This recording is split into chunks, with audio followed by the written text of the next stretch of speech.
What's up, Ordinary Discussions? Jeremy McCommons here. I'm here today with Emily and Alex. We have some big announcements to make. Some of these announcements have already been made, but we're going to talk through what exactly they mean for us as an organization, for you as part of our community of disciple makers. So make sure and listen today. It's going to be an enjoyable conversation. I'm going to start us off, but Alex is going to lead us. So I guess this is Alex's podcast today. And hey, as always, like, subscribe, leave us comments. We love to hear from you. And let's get this started. All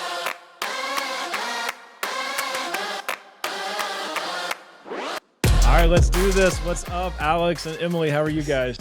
We're doing really well, but we're just caught off guard that you didn't start off with "Let's do this" on your intro. It's like the epic way to begin every podcast, and we just learned you never begin any podcast that way. I start every podcast with it. I just started it with it. We just realized we must not listen to the podcast. I just said, all right, let's do this. We are the biggest fans. No, I said, all right, let's do this. How are you, Emily and Alex? Oh, so you start with "Let's get started," and then you always say, "No." I always do the intro. Guests. I do the intro, and I'm like, I don't know what I say at the end of the intro. It's different every time. So it's like, "Hey, thanks for listening," and then I pause, and then I say, "Let's do this," and that starts the actual podcast. Okay, because there's always a difference in the intro before the podcast. It doesn't all blend together. Oh. Makes sense. Have you guys ever listened to one of our podcasts? We are your biggest fans, Jeremy. All right, hard cut. Edit. Hey, No Jeremy, way. Thanks for the handoff. No way. This is it. Emily, Emily and Alex, we're here to discuss some big some changes, a lot of work that we've been doing behind the scenes, a lot of work that we're going to finally get to showcase. And we'll talk about that today, but it really changes the way that we do some things within the organization. So I want to talk through that. As you guys probably know, I'm sure you know, Emily is Director of Ordinary Women. She's been in our new training videos. Oh, you guys don't know about that yet. But in our new training videos, she's done a lot of podcasts with me on our sessions and such. So you've seen her face a lot. Alex is maybe a little less, but we need to have Alex more of a presence. He's our Director of Operations. And really, I mean, the glue that not only holds us together, but the wind that blows our sails, man, that's some weird analogies. But nonetheless, he is so important and integral to what we do. And so I thought it'd be great to have him on the podcast today to kind of talk through all of this amazing work that he's been doing. And then he can ask questions to Emily and I about, what we think about the future of Ordinary Movement, along with some of these changes and such.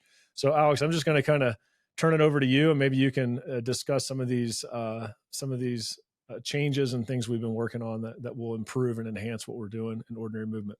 Yeah, no, I'd love to. So I think in introducing the changes, it's good to be reminded of the why. And when Ordinary Movement first started as Ordinary Men and then Ordinary Women, one of the things that we discovered was it took a very long time to get someone from interested into a group and then leading a group and then seeing their group multiply.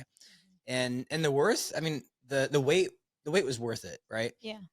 We certainly believed in the end result. We believe in a long duration, high commitment time frame for better discipleship, but we also recognize as people who are outside of our existing network, if they didn't have a group that they could immediately join, then what were we going to do? And we were all like bumping our heads against this. We did a leadership intensive, which by the way, went great. We have so many new leaders as a result of it, but we also realized that's not scalable.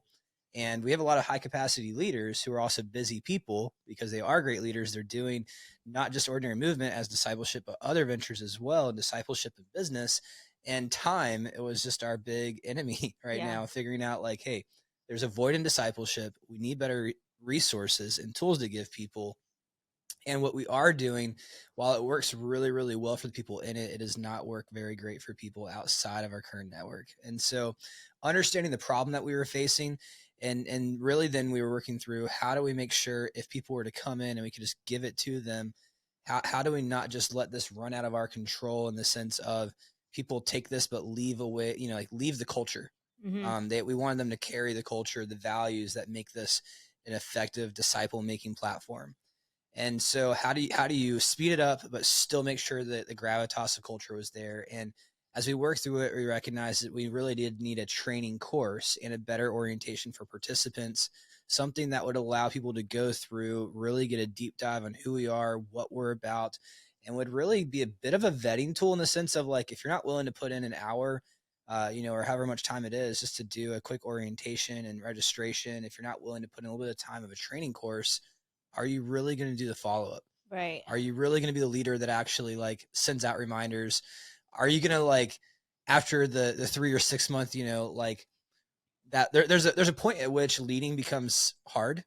Mm-hmm. And you're and before you get to the sweet spot and you see all the results and you hear the testimonies, and every leader who's listened has been there where it's just like, yeah, you got to press through and you got to lead now once the hype is over. Yeah. And so we were working through that, and we said, well, if people are serious, they're going to take the time to get through a course, then we feel like confident that they would be able to carry our culture.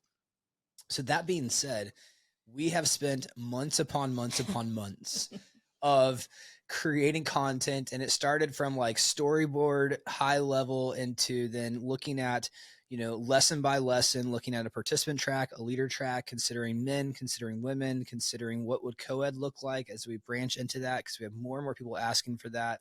How do we create something that's one size fits all, but then allows for people to go into these different expressions of discipleship tracks? And we found a platform that would allow us to do course, but also allow people to do basically like group management. So if you're familiar in the church world with small groups, that we use planning center groups a lot, that's one function that we wanted to find. We found this app that worked, and we've also spent a ton of time building out into this app, troubleshooting the app, and all that to say, we have a new website, totally revamped with our entire new brand. The user experience is beautiful. The interface is beautiful. It works seamlessly. You go into the website, you learn about who we are, what we're about. At any point, you can sign up to lead a group, and then you go into this new app. You get signed up. You go through the leader training course. You are then set up to create your group profile, send out invites. That allows you to see who's in your group. You can easily communicate with people in your group. You can follow up with people in your group at any time. You can send them a real invite. And between the website and this group launch, we have this course that really does help people understand the difference between Bible study and discipleship, the difference between just a curriculum and a discipleship process, the difference between just attending church, but having disciple-making values. I mean, we go into so many things, but in a very quick, concise way. And we did our best to take out the noise, take out the fluff, get right to the things that we felt like would help people be effective and launch well. And today, we are now in the soft launch mode. And I say soft launch because I wish we had like an easy way to show you all of the emails and the typos and the edits and the number of scripts that Jeremy and Emily have had to put up with in the retakes, like the time we flew Jeremy back to Virginia. Yeah. What else? Because the audio didn't work. That was fun. Yeah, I know. We need some of those bloopers, but we need like a whole blooper reel of this entire process, which feels like it's been almost a year. I don't know. September was when we really began to get into the grind of like making this happen. If I'm mistaken. Yeah. Yeah, September of 2023. And so you mentioned that Jeremy's little recording snafu. What were some other roadblocks that we encountered? App not working. Right. If you're part of our Third Thursday prayer team, you've seen that on the prayer requests for the past, I don't know, 4 months. Yeah.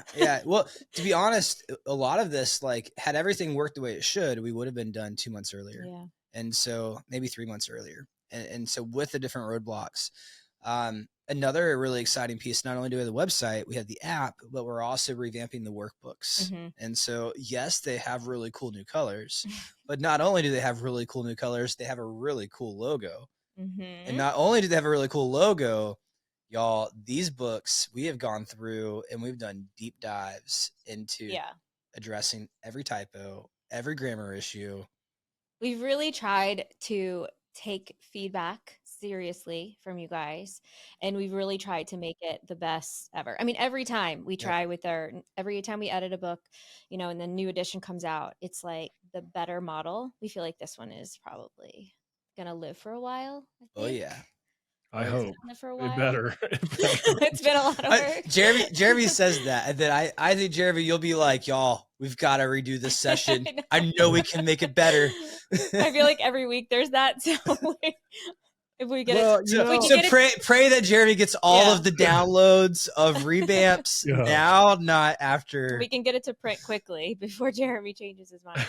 I mean, there's a lot of truth in the fact that anything growing requires a lot of change. Yeah. And any business that, and we're a business. I mean, we're a ministry, but it's set up as a nonprofit. That's a type of business. And so any business or organization requires constant tweaking.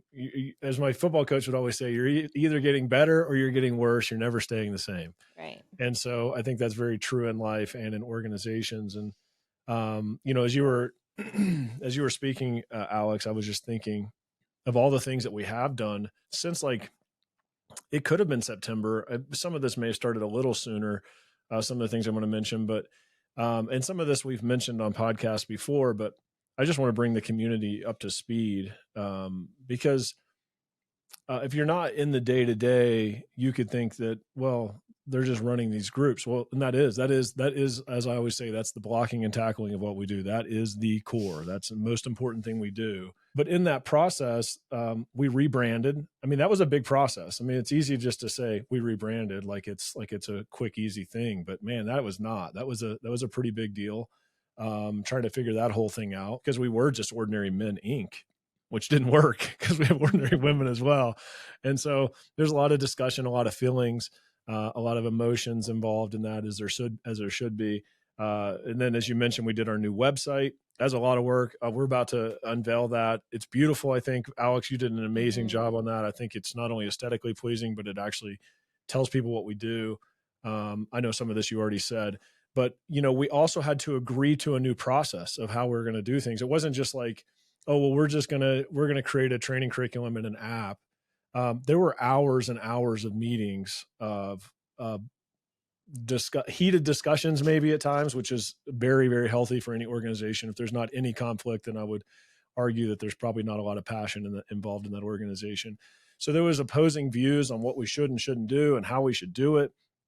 And, we went from this process of, excuse me, of you only lead if you've been through as a participant, to changing it to you can now lead as long as you go through this training process.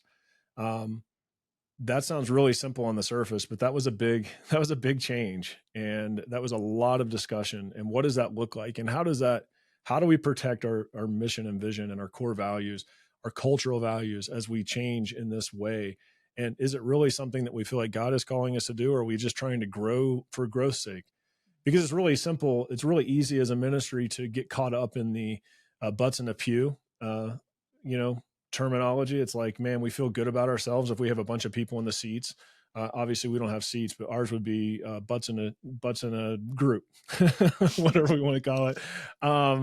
That sounded weird, but nonetheless, people in groups, like, we could just say, man, we're doing really well because we have a lot of groups with a lot of people in it.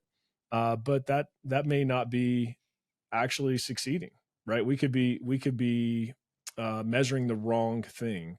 And so there was a lot of discussion in this new process about, are we just doing this to grow, to make ourselves feel better? Are we doing this because this is what God's calling us to do? A lot of prayer, a lot of discussion. So then it was like, well, how are we going to do it? And we had to come up with, and you mentioned most of this, Alex, so sorry that I'm being a bit redundant, but just taking people along this process. And it was like, well, I don't know how we're going to do it. We're all looking at each other like, I don't know how we make this happen. We have to do some training. Well, how do you build a training curriculum? And then how do you what even host it? Like, what website host it? And how do you get people to log in? I mean, I know it probably sounds like I'm creating a little drama around it, but I'm probably diminishing some drama around it. It was a lot, especially for a group of people that have never done this before. And I would say a skeleton of a workforce. I think what we have been able, I'm really proud of this, what we've been able to accomplish with one full-time employee. I mean, think about that. Ordinary Movement has one full-time employee, and then we have contractors and we have volunteers. And what we were able to accomplish in this amount of time, even though we were frustrated, we were hoping we were going to have it launched by February, March. So we missed it by a couple months. Um, I mean, I'm really proud of what we've been able to do and what Alex has led us to be able to do. And then we had to find this app, and we hosted on this app, this web app. It's not a true app, it's a web app. And then in the process of that, we decided we're going to revamp our workbooks. And I would just say, anybody listening, don't worry, you can still use your old workbooks. We just added some reminders, some QR codes, some things like that, just to make the book better. And then found some typos and such. That's what happens when you get me to write a book. You get a lot of typos. So anyhow, but that's been a lot of work. And I in a healthy way, I'm really proud of where we're at right now and what the phase we're about to move into. And I believe that it could be the start of just unbelievable movement, for lack of better terms, and growth within our organization, but not in a cheap way, not in a way that just makes us feel good, but I think in a way that can still be meaningful, still protect what God's put on our heart, still protect our values, and at the same time be able to give this tool and this platform that God has given us such passion for into the hands of others that are like-minded like us. There's millions of people. That's a big number, but I guarantee it. There are millions of people across this country that are hungry for discipleship, that would love to have our tool. And so, I mean, we are on the verge of being able to put that in their hands, which kind of scary, right, Emily? What do you think about that? Well, so as you're talking, I was thinking, like, I'll just say it. I mean, I was one of the ones in the beginning that was a little more resistant to this, only because being here from almost the very beginning, right? I felt like I was so worried about watering down what we had, or losing the culture, or it just becoming another church program that gets people in and out, and then nothing happens. Mm-hmm. And I honestly feel like now, with what we have, I feel like not only can we bring in new leadership easily, I think what we have is a better training ground for people, even people that go through it and feel like, I don't think I'm quite ready to lead.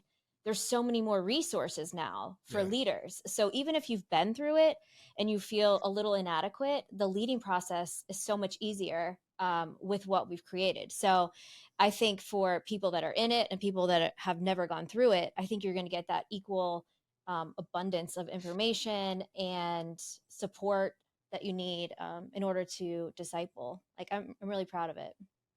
Yeah, I would agree. And I want to say that our growth model, for lack of better terms, is not that we would solely grow through people finding us through social media or web campaigns or whatever, and we would just have new people joining and leading. I mean, that would be great. That's part of it. But our growth model is still that people that go through this process would fall more in love with Jesus, would become more passionate about discipleship, and that from going through it, they would lead their own group. So as I see it moving forward, in a perfect world, it would be like 20% growth from leaders that have never been involved, that found us on the web, and 80% growth from organic growth within groups. So I just want to say that, and Emily knows this and Alex does too, it's more for you guys listening, is we're not getting rid of the growth model that we think is so important. We still think that the greatest model is this: disciple others and make disciples that make disciples from it. But we also want to be available for people that have just heard of us and want to be part of it as well. So it's good. Yeah. There was something else you said, Emily, I thought I was going to say something about, but maybe not. I don't remember. It'll come to me in a minute. I can kind of shore up, like, heat up here. So what you can expect right now is we are officially, like, promoting the website. We're going to then start sharing some of the new video content that we've made. And then we are going to begin putting more and more people into the app. But we just want a little disclaimer. Everything is pretty much done outside of the newest workbooks. They'll be released very soon. You're going to see a couple minor tweaks. Like, we still have some automations that we are working out, that we are improving upon. And like Jeremy said, I mean, this is startup territory. And anyone who's been engaged now in going from, like, attending group to leading a group you're going to understand that like you fail forward. We're trying new things. We are trying our best now to expand the ministry and our reach and finding new people that want to make disciples. And we're learning as we go, but man, we are dead set on improving on this every single week, making it better. And we are so excited to have you all with us. And I mean, we wouldn't be where we are today without having already had over 500 people. It's well over that who have now gone through Ordinary Movement. And so it feels like we have an amazing foundation to build this off of that was built with a lot of sweat equity.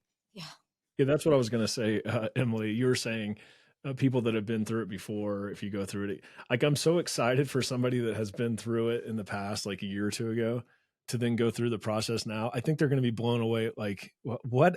This is like the same content and we're doing the same thing, but a completely different organization in the sense of what we have built and the ability for it to handle growth.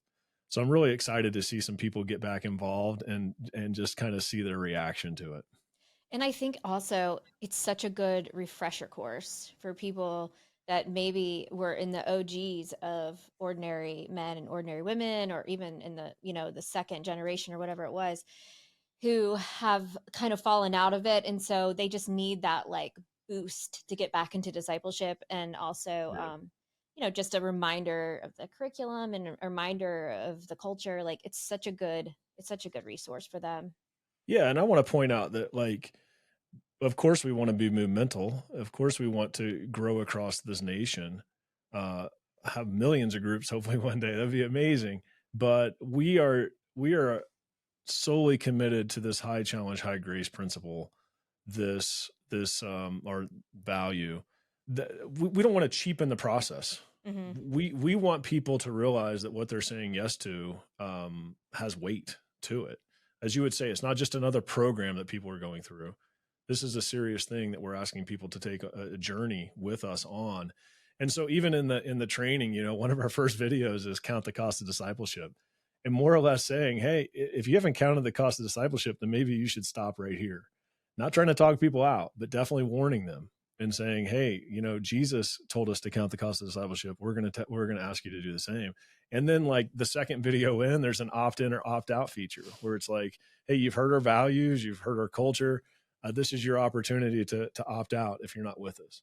And so I just want to, like anybody listening that has been through it originally, just know that this isn't a cheapening of the process. This isn't going away from our values of high challenge and all of those things. It's just a different way of us being able to capture growth for those people that are already doing discipleship or it's already on their hearts. Well, let me Alex, host. Are you? Alex, I'm gonna host. I'm gonna waiting to see because Jeremy picked up the ball before, so I was like, maybe he's hosting again. I'm just talking. The host is supposed to. The host asks questions, and the guest gets to talk. Don't you know that? Oh, I'm just the guest. All right. Well, that being said, you guys, what is next? What is this? Like, what's this next phase? Like, we're soft launching. And it is April 30th. This will be released in May. Where do you guys see the summer and then the fall going? What does this year look like? Because this is a big deal. We've now launched an amazing foundation for discipleship for people all over the United States at any point to enter into. I'd like to hear from you guys. Like, what is your vision for men and women? Emily, you go. Well, I think it's good we're launching in May because I think that you guys are making me dizzy with your chairs there. Sorry, I'm doing it and she started doing it. It's my fault. I never should have bought them. Like I have such an issue with swivel chairs. Every podcast I go back and watch of me, I'm like the whole time probably making people sick. What's better than I went back and watched some of the training videos and my hands are like this. The entire time. Hand motions are good. My hands in my pocket. They draw you in. They draw people do speaking classes. This is what I'm like. It's the coaching. Sure you sign up for Ordinary. It's like I'm doing karate or something. Oh, unbelievable. Man. We all have our things. I know. What was the question? Oh, okay. I was going to say, I think it's a great idea that we're launching in May because I think in a perfect world, launching a group in the natural rhythms of life, like fall and in the new year, when you're kind of like starting afresh, makes sense. And so having that summer to do the training, to, pray about who you want to be in your group, to then put your group together so that you're ready to launch in that, August, September timeframe, I think is perfect and ideal. So, I mean, I would love to see people jump on, check it out, watch the videos, go through the training, and then start to like formulate that plan and think about it. So when the fall comes, they're kind of ready to jump in and start something new. No, that's good. That's good. Jeremy, you've seen a lot of people recently work at like tying this in with their churches on a semester base. Can you speak to that for a second? Because that really like is a good entry point into the fall. Yeah, well, I think that's one of our next projects is how do we complement churches more in what we're doing, make sure they understand that we want to be a complement to them and not a competition to them, because that is our heart. Like, we're not trying to create ordinary church. We're trying to help pastors and churches across the country make disciples and make disciples, which in turn should make their job a lot more fun and in a sense easier, because now they have people that are on fire for the Lord out making disciples. And so that's our goal. With that said, I have seen some churches recently using it in like you said, a seasonal or quarterly, whatever their groups are set up in. Like at my church, we have, I think it's 8 or 10 week, 4 8-week group sessions through seasons. And then there's times off, like in the busy part of summer or around holidays. I really like how they do their groups. And that works perfect for an ordinary movement group, because you would do your studies during that 8 weeks. And then the time that the church would take off for your group, you would just meet an intentional relationship.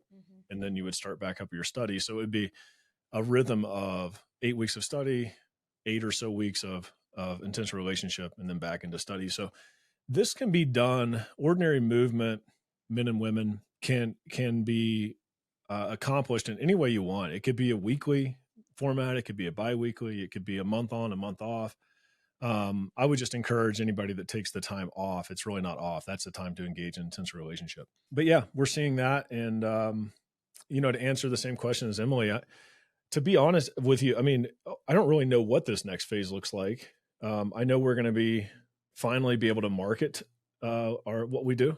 Up until now, you couldn't really go out and market. You could, but why would you? Because anybody that raises their hand would have had to have been through a group before they could lead a group. So it was kind of, or if you had 2 random people raise their hand in Iowa, it's like, well, okay, but I can't get you in a group because I don't have a leader. So this allows us to now market in a way that when somebody sees us as a leader, they can immediately come on and lead a group.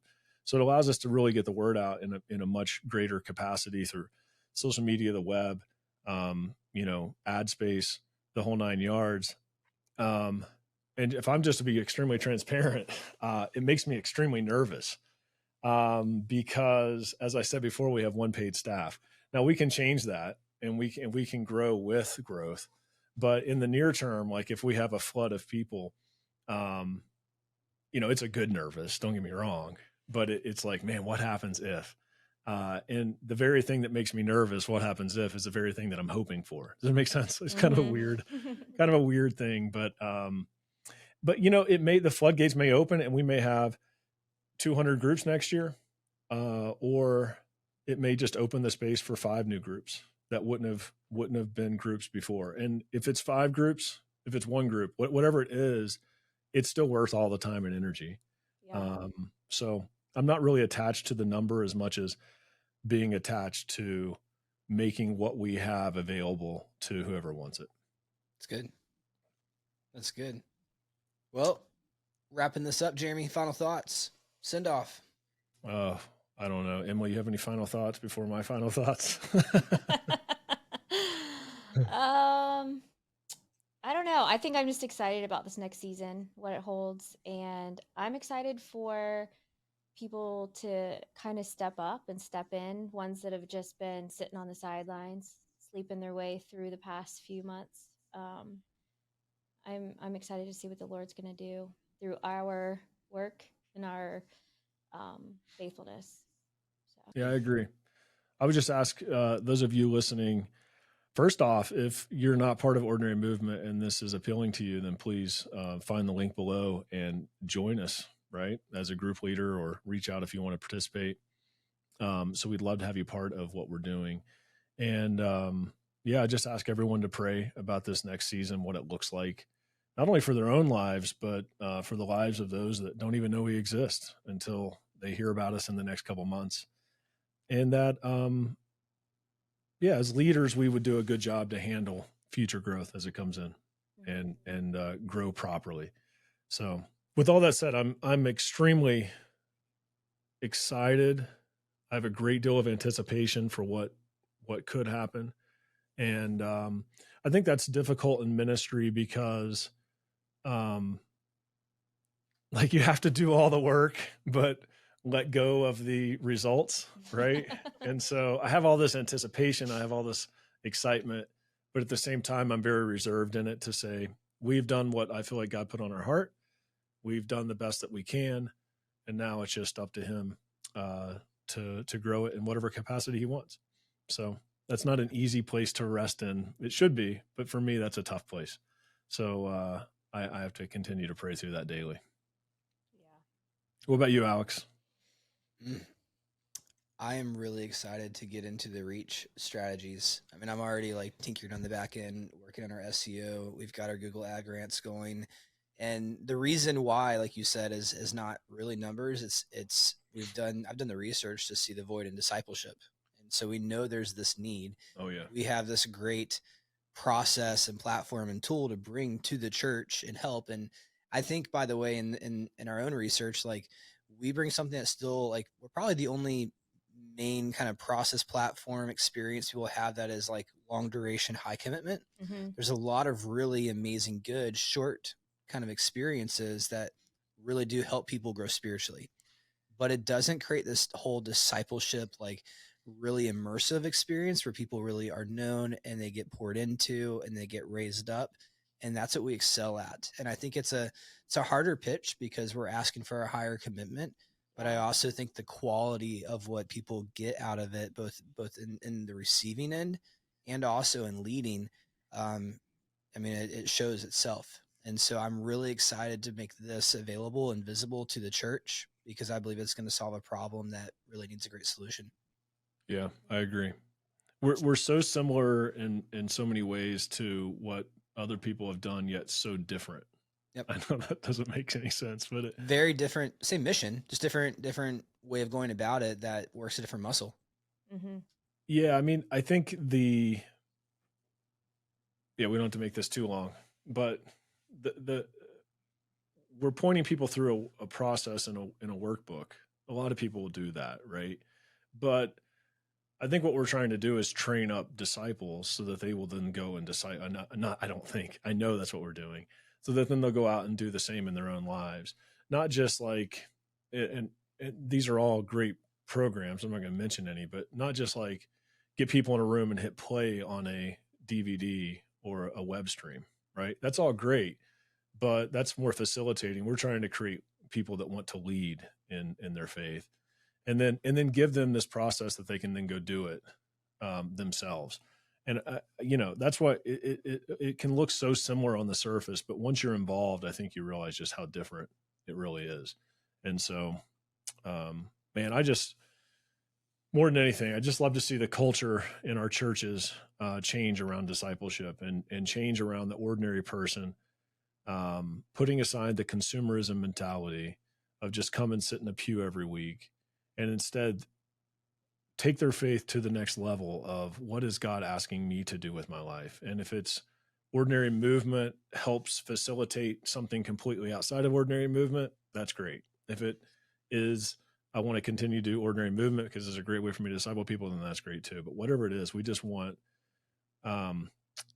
people to really walk out what God puts on their heart. And so the more people we can reach through what we're doing, the more exciting it is. And so I think I think we all agree with that. Yep, definitely. All right. Well, guys, thank you so much for listening today. Hopefully you guys were able to see some of the work that we've done. You'll see that come into the public eye here soon. So keep a watch out for that. reach out to us if you're interested in leading a group, or if you have any feedback for us, we'd love to hear from you. And until next time, let's do this. See you guys.